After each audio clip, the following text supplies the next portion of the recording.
Ma compagne ne s'est pas contentée de gâcher l'anniversaire de ma fille. Elle est entrée dans la chambre de mon enfant de 9 ans, a pris sa boîte à souvenirs et a brisé la seule chose que ma fille possédait encore d'avant le divorce.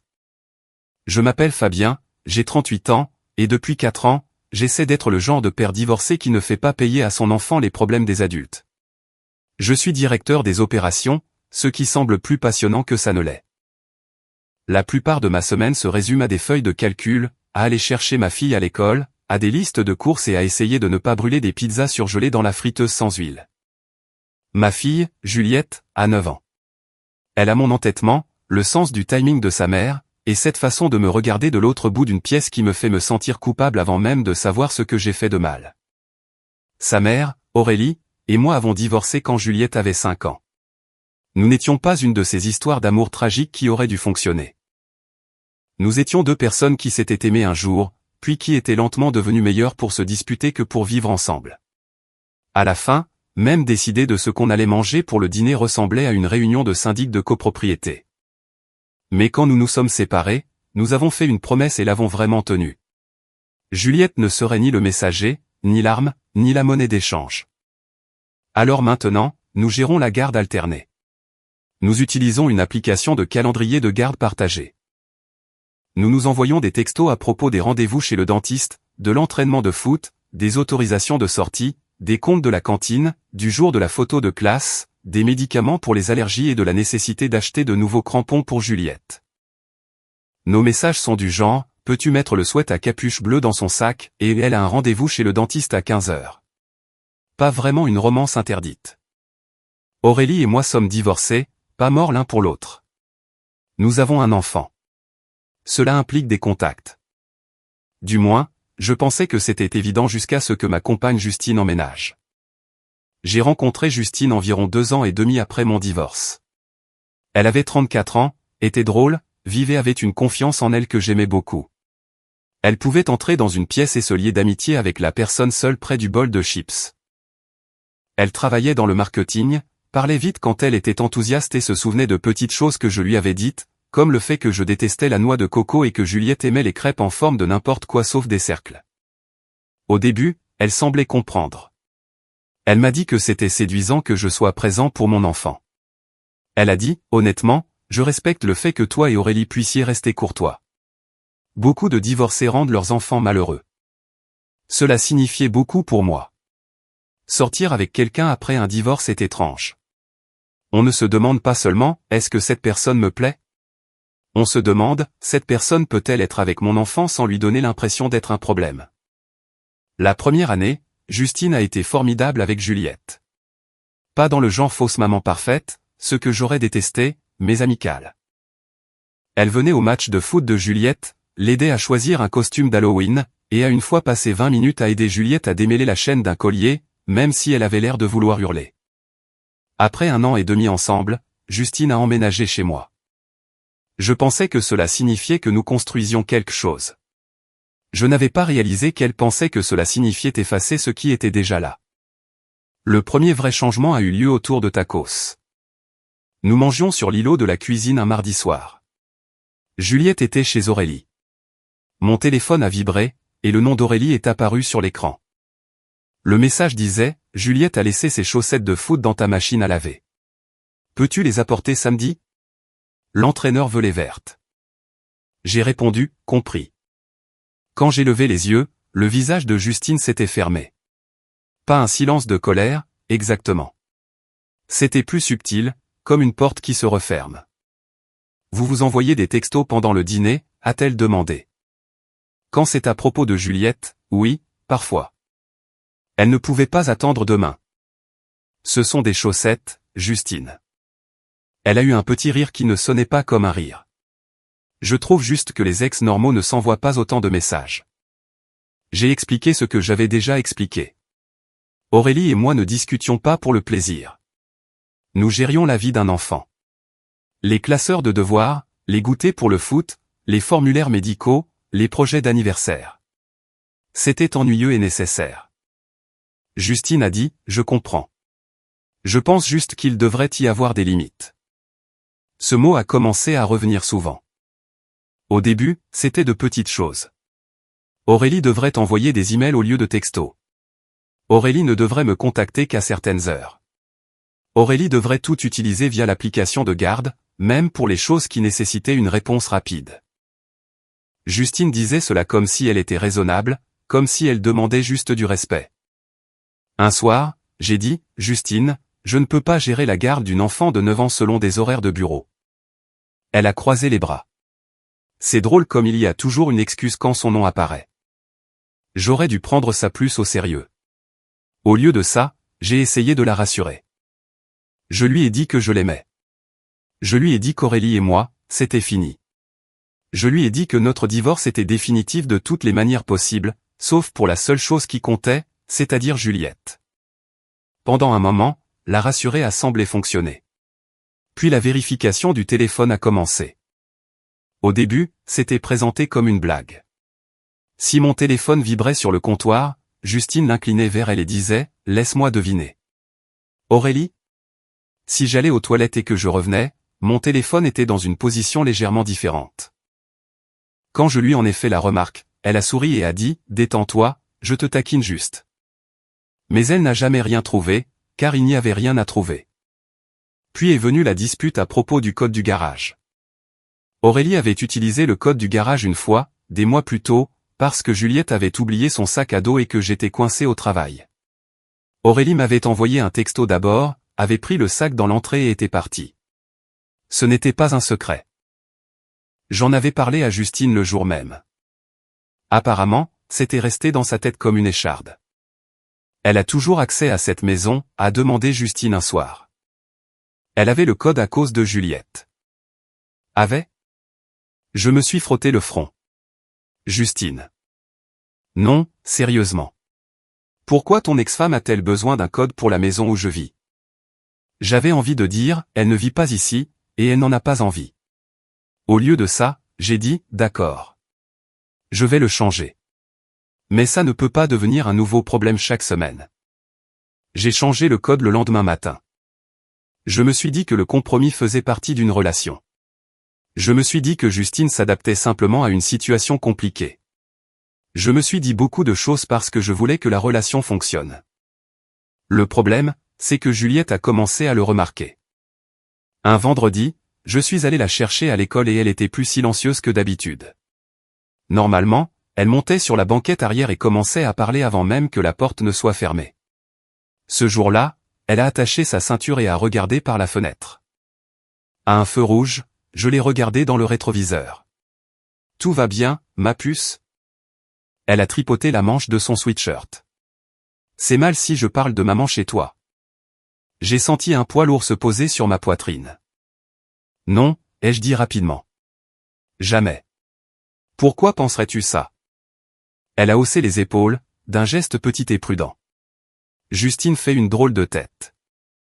Une drôle de tête ? Oui, comme ça. Juliette a pincé les lèvres et plissé les yeux. Ça aurait été drôle si ça ne m'avait pas rendu si mal à l'aise.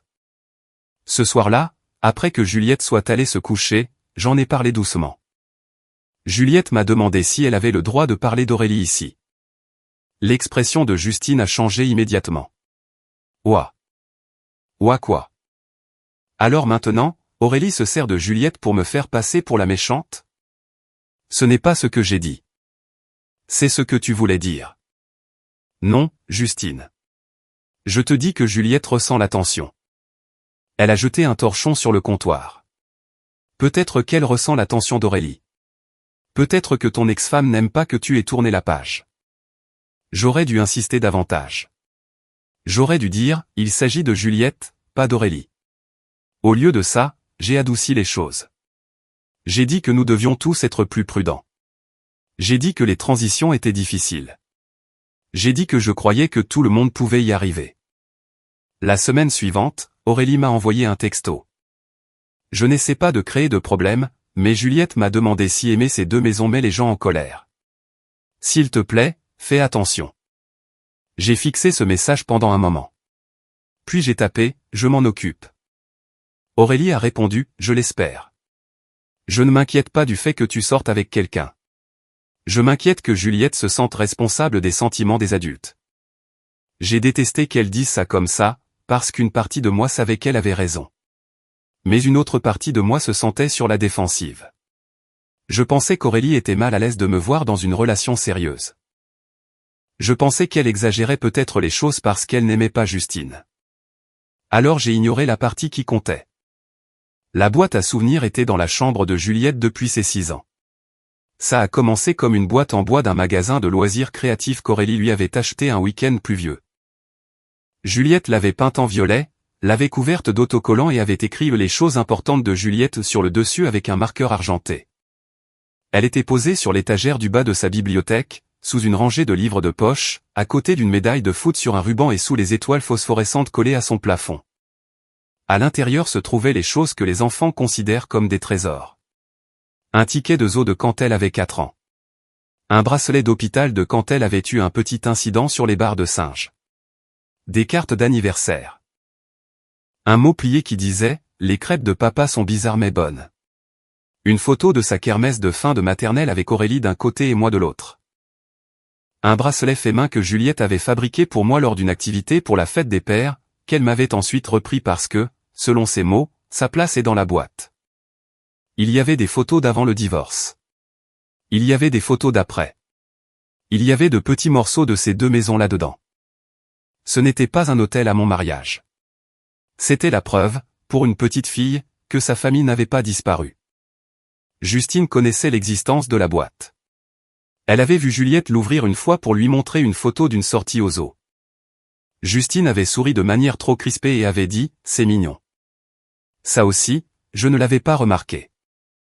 La fête d'anniversaire de Juliette devait être simple. Une fête à la maison, des boîtes de pizza, un gâteau de supermarché, des décorations sur le thème du foot, des briquettes de jus, des assiettes en carton, une poignée d'amis de l'école, ma mère Martine. Aurélie et quelques adultes qui étaient assez proches de nous pour être là sans rendre les choses bizarres. Aurélie apportait le gâteau parce que Juliette le lui avait demandé. Pas parce qu'Aurélie essayait de prendre le contrôle. Juliette voulait que ses 2 parents soient là quand elle soufflerait ses bougies. Je ne pensais pas que c'était un crime. Justine était au courant depuis des semaines. Le matin de la fête, elle était déjà tendue. Je l'ai trouvée dans la cuisine en train d'arranger les serviettes comme si elle l'avait personnellement offensée. « Est-ce qu'Aurélie est vraiment obligée d'entrer ?» a-t-elle demandé. J'ai levé les yeux en attachant un ballon à une chaise. On en a déjà parlé. Elle peut déposer le gâteau à la porte. C'est l'anniversaire de Juliette, pas un échange sur un parking. La mâchoire de Justine s'est contractée. Tu me fais toujours passer pour celle qui n'est pas raisonnable. Je te demande de ne pas faire de cette journée un drame à ce sujet. Elle a de nouveau eu ce rire court et froid. C'est ça. Aujourd'hui, c'est le jour de votre parfaite petite réunion de famille. J'ai failli craquer à ce moment-là. J'aurais aimé le faire.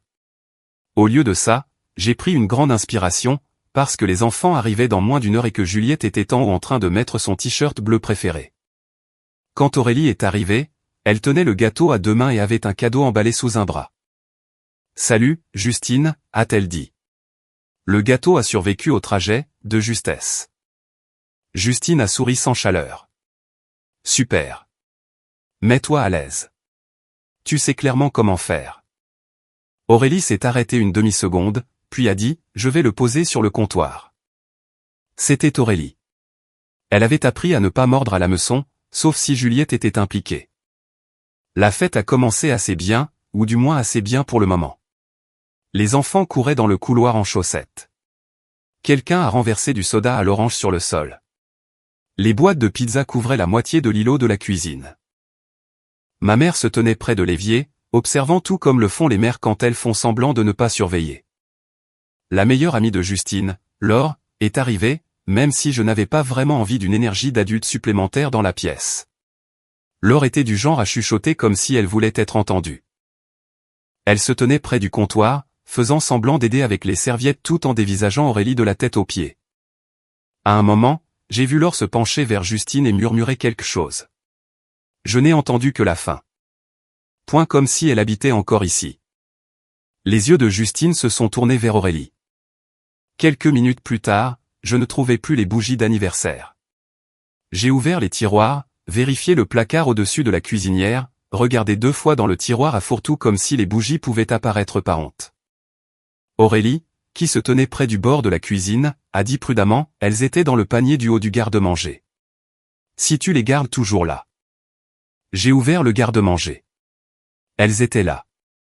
C'était une information si normale sur une vieille maison. Ni intime. Ni romantique. Juste le genre de choses dont on se souvient après des années à acheter des bougies d'anniversaire, des piles et des sacs à sandwich. Justine ne l'a pas vu de cette façon. Ah, tiens, a-t-elle dit assez fort pour que 3 adultes se retournent. Ça doit être sympa de toujours connaître les lieux. J'ai fermé la porte du garde-manger. Justine, pas maintenant. Elle a croisé les bras. Quoi? Je dis juste ça. Aurélie m'a regardé, puis a regardé les enfants dans le salon. Je vais sortir 1 minute. Mais Justine n'avait pas fini. Non, ne pars pas à cause de moi, a-t-elle dit. Tu veux allumer les bougies aussi, ou je devrais juste te laisser toute la fête? La pièce est devenue silencieuse de cette horrible manière dont les adultes se taisent quand ils savent que des enfants sont à proximité. Je me suis approché de Justine et j'ai baissé la voix. Arrête. C'est l'anniversaire de Juliette. Elle a chuchoté en retour, non, ton ex-femme fait une scène en existant dans ma maison. Ma maison, ai-je dit avant de pouvoir me retenir. Son visage a changé comme si je l'avais giflé. J'ai regretté les mots, mais pas le fond. J'ai dit, on parlera plus tard. Pour l'instant, on chante joyeux anniversaire. Nous l'avons fait. Mal.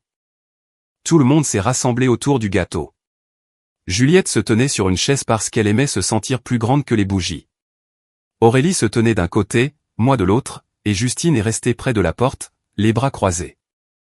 Au milieu de la chanson, Juliette m'a regardé et a chuchoté, est-ce que Justine est fâchée contre moi? J'ai serré son épaule et j'ai dit, non, ma puce. Fais ton vœu.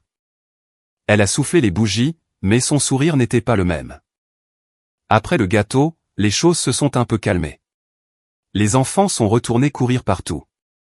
Ma mère a commencé à nettoyer le glaçage sur le comptoir. Laure et une autre amie de Justine traînaient près du frigo, en chuchotant. Aurélie est restée près de l'entrée de la cuisine, faisant attention à ne pas paraître trop à l'aise, ce qui m'a fait me sentir gêné pour tout le monde.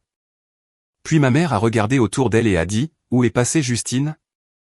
J'ai supposé qu'elle était montée se calmer. Une partie de moi était soulagée. Puis j'ai entendu un fracas venant du couloir. Ce bruit n'était pas une porte. C'était quelque chose de lourd heurtant le parquet. Avant que je puisse bouger, la tête de Juliette s'est tournée brusquement vers le couloir. Ma chambre? Juliette, attends, ai-je crié. Elle a couru. Je l'ai suivie, avec Aurélie derrière moi et ma mère qui m'appelait de la cuisine. Quand j'ai atteint le seuil de la chambre de Juliette, j'ai vu Justine debout au milieu de la chambre de ma fille. La boîte à souvenirs violette était par terre, fissurée dans un coin. Son contenu était déversé sur le parquet. Des cartes d'anniversaire étaient pliées. Des photos étaient éparpillées. Le bracelet d'hôpital était près du pied de Justine. Le bracelet fait main était cassé, et les perles roulaient sous le lit. Une des photos encadrées de l'étagère de Juliette était également tombée, le cadre brisé sur le sol. Juliette s'est arrêtée si brusquement que j'ai failli la percuter. C'était à moi, a-t-elle dit. Sans crier. Sans pleurer. Elle l'a juste dit, comme si son cerveau ne pouvait pas rendre la phrase plus grande. Justine a montré le désordre du doigt. Son visage était rouge et elle avait les larmes aux yeux, mais ce n'étaient pas des larmes de culpabilité. Pourquoi a-t-elle besoin de photos de votre ancienne famille, a-t-elle exigé. Je l'ai regardé fixement. Aurélie a émis un petit son derrière moi, mais elle n'a pas avancé. Elle regardait Juliette. Justine a continué. Pourquoi tout le monde fait-il semblant que c'est normal? Pourquoi ta fille a-t-elle besoin d'une boîte pleine de votre ancien mariage? Parce que c'est sa famille, ai-je dit. Juliette est tombée à genoux et a tendu la main vers le bracelet cassé. Ne touche pas au morceau coupant, ai-je dit rapidement, en m'approchant d'elle. Chérie, reste loin du désordre. Elle s'est mise à sangloter alors. De gros sanglots haletants qui faisaient trembler tout son corps. Je ne veux plus de mon anniversaire, a-t-elle pleuré. C'est à ce moment-là que quelque chose en moi s'est glacé. pendant des mois, j'avais essayé de comprendre Justine. D'essayer de la rassurer. D'essayer de la faire se sentir en sécurité. D'essayer de prouver que je ne choisissais pas secrètement Aurélie. Mais il y avait mon enfant par terre, pleurant sur les morceaux brisés de sa propre vie, et Justine parlait encore d'elle-même. Tu n'as pas fait ça à cause des limites, ai-je dit. Tu as fait ça parce que tu voulais blesser les souvenirs d'un enfant. Justine a essuyé son visage. Tu l'as choisi. Non, ai-je dit. Je choisis ma fille. Elle a semblé abasourdie, comme si cette réponse ne lui était jamais venue à l'esprit. Ma mère est apparue à la porte. Son visage était pâle, mais sa voix était stable. Fabien, respire un coup. Je m'occupe de Juliette. J'ai soulevé Juliette avec précaution, en gardant ses pieds nus loin des débris, et je l'ai confiée à ma mère. Martine a enlacé Juliette et a dit, « Viens, ma chérie. Respirons une minute. » Aurélie s'est écartée pour les laisser passer, puis les a suivis vers le bureau. Elle n'a pas regardé Justine. Pas une seule fois. Cela a semblé rendre Justine encore plus en colère. « Oh, bien sûr, a-t-elle dit. Maintenant, elle peut jouer à la mère parfaite. » Je me suis tourné vers les adultes qui s'étaient rassemblés derrière moi dans le couloir. Laure était là, les yeux écarquillés, ne chuchotant plus. « La fête est finie, ai-je dit. Si vous êtes venu avec Justine, sortez de ma maison. » Laure a ouvert la bouche, puis l'a refermée. J'ai regardé l'autre amie de Justine. Maintenant. Elles sont parties vite, maladroites et silencieuses, attrapant leur sac à main et évitant le contact visuel. Quelques parents ont récupéré leurs enfants dans le salon. Ma mère est restée dans le bureau avec Juliette. Aurélie est restée avec elle. J'entendais Juliette pleurer dans une couverture. Justine m'a suivi dans la chambre de Juliette. « Tu mets sérieusement les gens dehors parce que je me suis énervé, a-t-elle dit. Je n'ai pas répondu. J'ai sorti mon téléphone et j'ai commencé à photographier les dégâts. La boîte fissurée. Les cartes déchirées. Le cadre cassé. Le bracelet rompu. La photo de maternelle pliée. Les perles sous le lit. Tu prends sérieusement des photos, a demandé Justine. Oui. Pourquoi, le tribunal? Pour avoir des preuves. Pour les factures. Pour le remboursement et tout ce dont j'aurai besoin si tu décides de rendre ça encore plus laid. Elle m'a regardé comme si elle ne me reconnaissait pas. Peut-être qu'elle ne me reconnaissait pas. Je ne cherchais plus à arrondir les angles.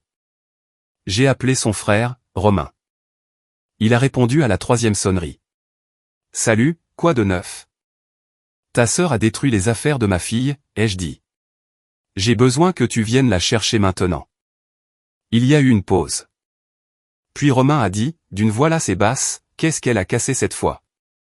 Cette phrase m'en a dit plus que je ne voulais en savoir. J'ai dit, une boîte à souvenirs. La boîte à souvenirs d'un enfant. À sa fête d'anniversaire. Il a soupiré. J'arrive. Ne laisse pas la situation s'envenimer. J'essaie. Après avoir raccroché, Justine me fixait. Tu as appelé mon frère? Oui. Je vis ici. Plus maintenant. Sa bouche s'est ouverte. Je suis allé dans notre chambre et j'ai pris de grands sacs poubelles noirs sous l'évier.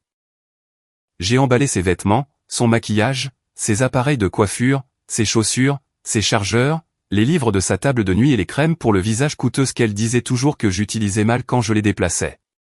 Je n'ai rien jeté dehors. Je n'ai pas détruit ses affaires. J'ai mis les sacs dans le garage. Elle m'a suivi tout le temps, pleurant, criant, m'accusant de l'humilier. Je ne jette pas tes affaires, ai-je dit. Je m'assure que tu ne remettes plus les pieds dans la maison de ma fille. Tu veux dire la maison d'Aurélie. Je me suis arrêté et je l'ai regardée. Cette boîte n'était pas la mienne. C'est la partie que tu fais semblant de ne pas comprendre. Elle a secoué la tête. Tu continues d'agir comme si j'étais folle de remarquer ce que tout le monde voit. Ce que tout le monde a vu aujourd'hui, c'est toi en train de casser les affaires d'une fillette de 9 ans. J'ai changé le code du garage sur le champ depuis mon application téléphonique. Ce qui est drôle, c'est qu'elle a eu ce qu'elle voulait. Le code a changé. Juste pas pour Aurélie. Puis j'ai pris rendez-vous avec un serrurier pour le lendemain matin. J'ai également ouvert l'application de réservation sur mon téléphone et j'ai annulé le voyage à la plage que j'avais payé 2 mois plus tôt.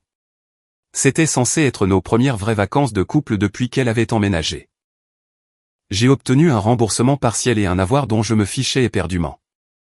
Justine a vu l'écran de confirmation. Tu as annulé notre voyage? Il n'y a pas de voyage à la plage. Il n'y a pas de nous.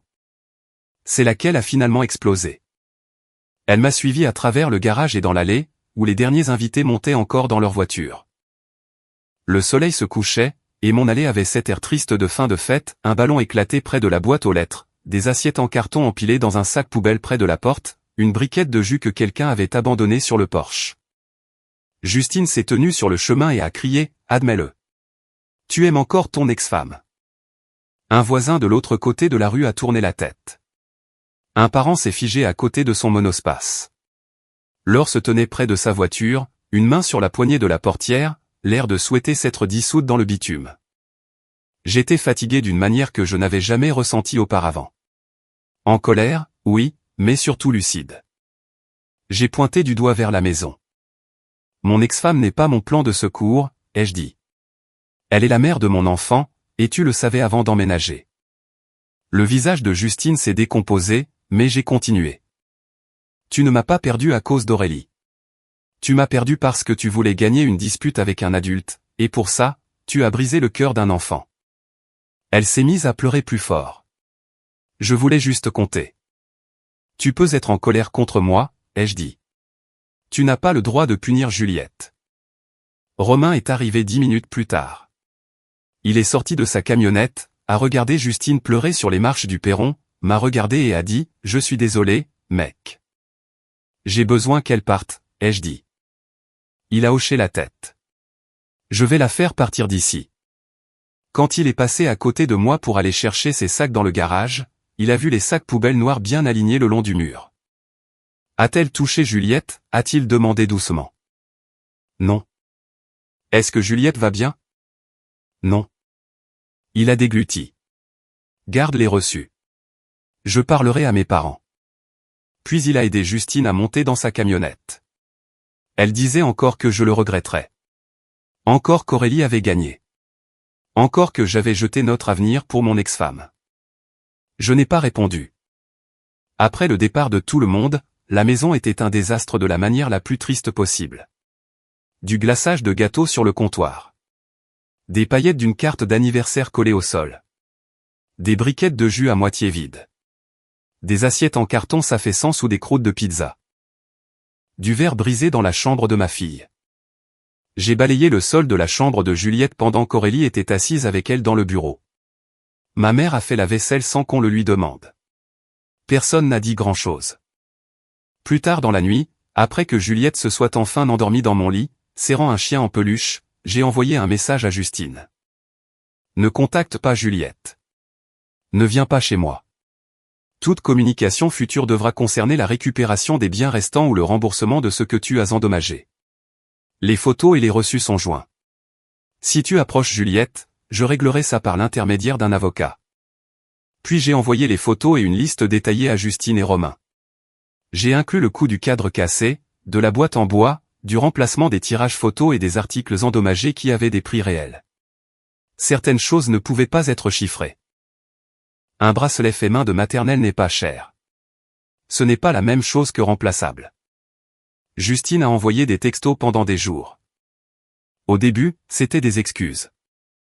J'ai perdu le contrôle. Je n'ai jamais voulu faire de mal à Juliette. J'avais juste peur que tu veuilles encore ton ancienne vie. Puis des accusations. Tu as laissé Aurélie nous détruire. Tu m'as humilié devant tout le monde. Je vais te manquer quand elle ne te reprendra pas. Je ne suis pas entré dans son jeu. J'ai fait des captures d'écran de tout et j'ai répondu une seule fois. Les détails du remboursement sont dans l'email. Ne contacte pas ma fille. Romain est passé 2 jours plus tard pour récupérer le reste des affaires de Justine. Il avait l'air embarrassé avant même de sortir de sa camionnette. Je suis désolé, a-t-il dit. Je sais que ça ne répare rien. Non, en effet. Il a hoché la tête comme s'il méritait ça. Elle ne supporte pas de se sentir remplacée. J'aurais dû t'avertir plus directement. Qu'est-ce qu'elle avait cassé avant? Il a regardé vers le garage. L'ordinateur portable d'un ex. Le miroir d'une colocataire. Des trucs comme ça. Mes parents ont toujours mis ça sur le compte de l'émotivité. Moi, j'appelais ça une habitude de détruire les biens des autres. Je suis resté là, les bras croisés, me sentant stupide d'une manière qui me faisait mal à l'estomac. Pourquoi ne m'a-t-elle rien dit de tout ça, ai-je demandé. Romain m'a jeté un regard las. L'aurais-tu cru? J'ai pensé à l'avertissement d'Aurélie. À la question de Juliette. Au visage de Justine chaque fois que le nom d'Aurélie apparaissait sur mon téléphone. Je n'ai pas répondu parce que je n'étais pas sûr d'aimer la vérité. La famille de Justine a remboursé une partie des dommages. Romain a envoyé de l'argent pour la boîte, le cadre et l'impression des photos sans chercher d'excuses. Justine elle-même n'a jamais admis le vrai problème. Elle a continué à insister sur le fait qu'on l'avait poussée à bout. Le week-end suivant, Aurélie est venue avec un dossier. Elle se tenait sur le porche, le tenant contre sa poitrine. J'ai trouvé des copies, a-t-elle dit. De vieilles photos. Des trucs de l'école. La photo du zoo aussi. C'est une copie, mais peut-être qu'elle la voudra quand même. Il n'y avait pas de victoire dans sa voix.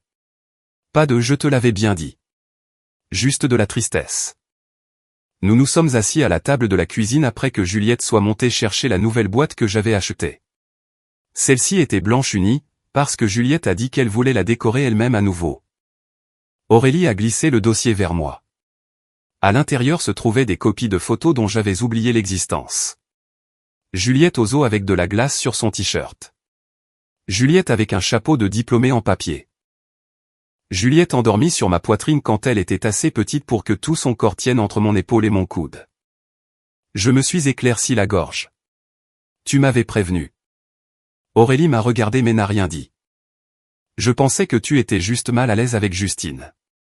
Elle a eu un petit sourire épuisé. Fabien, je ne veux pas me remettre avec toi. Je sais. Non, je ne pense pas que tu le savais. Pas vraiment. Je pense que tu pensais que chaque inquiétude que j'avais concernait le fait que tu tournes la page. Ça m'a touché parce que c'était juste.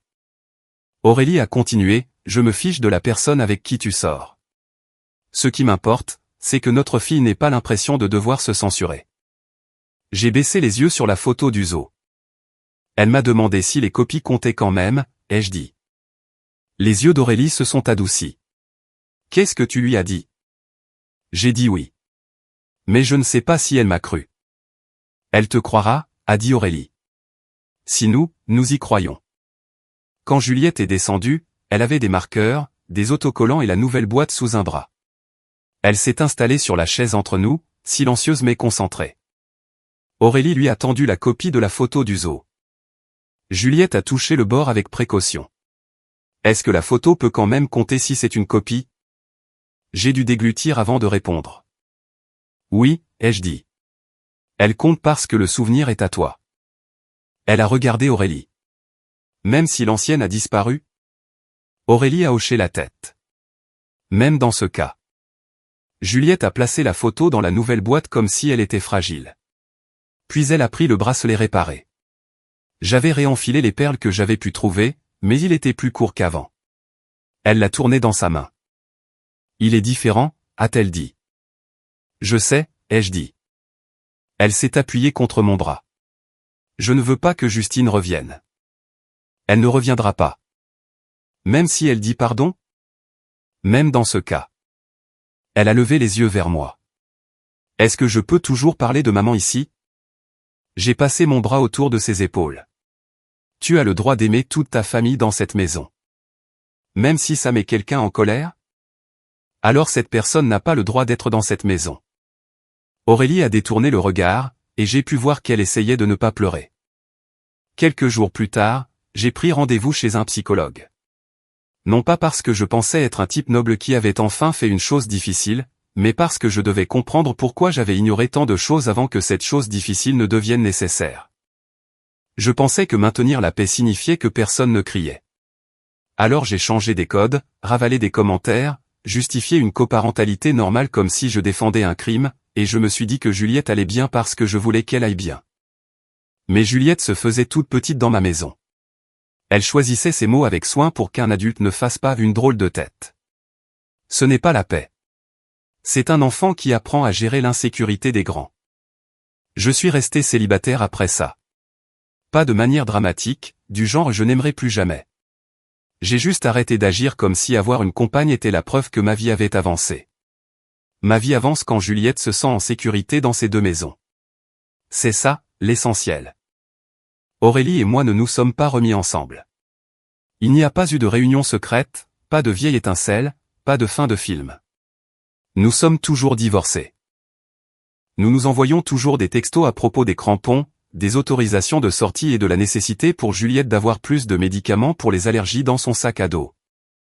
La différence, c'est que maintenant, je ne m'excuse plus pour ces textos. Justine voulait que je lui prouve qu'elle comptait en effaçant tout ce qui l'avait précédé. Elle appelait ça des limites, mais ce qu'elle voulait, c'était le contrôle. Elle n'a pas jeté mon passé. Elle a brisé celui de ma fille. Je n'ai pas mis Justine à la porte parce que j'aimais encore mon ex-femme. Je l'ai mise à la porte parce que ma fille pleurait sur les morceaux brisés de sa propre vie, et que j'ai enfin compris quelle relation je devais protéger. Si vous avez aimé, n'oubliez pas de laisser un commentaire et de soutenir la chaîne en vous abonnant. À bientôt pour les prochaines stories.